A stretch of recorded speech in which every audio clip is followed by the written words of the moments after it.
Jen, it's great to see you. And I want to go back a couple of weeks from when you talked to us, because you got a lot of people talking here in the newsroom as you described a millennia-old empire, right? And the prospect of toppling the Ayatollah. Every simulation you said the military has done is that if you took out the Ayatollah, you empower the IRGC. I know that you're a sage, Jen, but I could also ask you if we've simply forgotten some of the lessons of the past. First of all, Joe, thanks for having me back. It's great to see you. This is a circumstance in which I wish I had not been right, but I do think that that is, in fact, what we are seeing. A lot of attention is, of course, being paid to the lines of succession, particularly as various regime figures are killed in U.S. and Israeli strikes. But particularly with the naming of Khamenei, excuse me,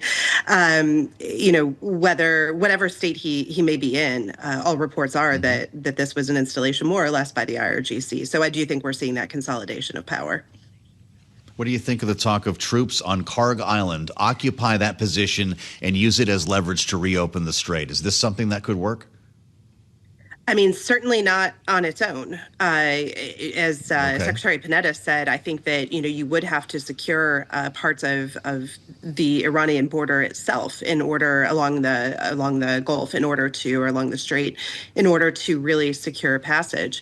I would note that one of the many reasons that this has not been undertaken in the past, despite decades of, I think, U.S. administrations, Israeli governments wanting to dislodge this regime, is precisely for this reason, because the ability of Iran to disrupt the Strait has been well known and always seen as, no pun intended, but the nuclear option. And that does seem to be where we are at now. And getting it back open is proving, I think, to be every bit as difficult as everyone feared.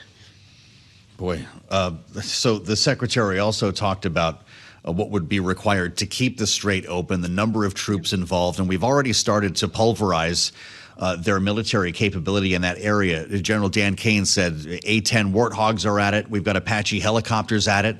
If this continued for some more time, another month even, would that be an easier exercise, or is it simply just not acceptable to be wrong once? If you have an errant attack coming off a speedboat that hits a cargo vessel, then all of this is for naught.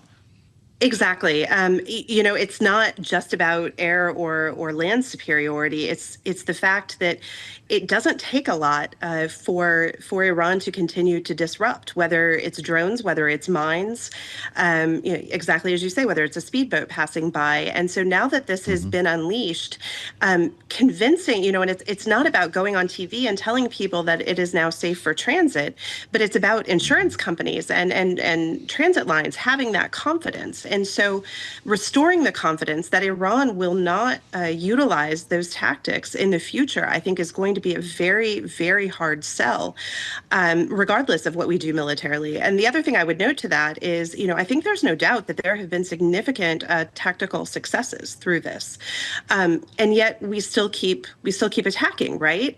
Which says that despite the president's assertions, we have not, in fact, taken out all of their capabilities. And so those can continue over time to be rebuilt, reasserted. And so, it really muddies the water as far as what an off-ramp to this could in reality look like. When you were acting Principal Deputy Assistant Secretary of State for Near Eastern Affairs, what would your thought have been right now on a potential regional conflict? How close are Iran's neighbors to engaging?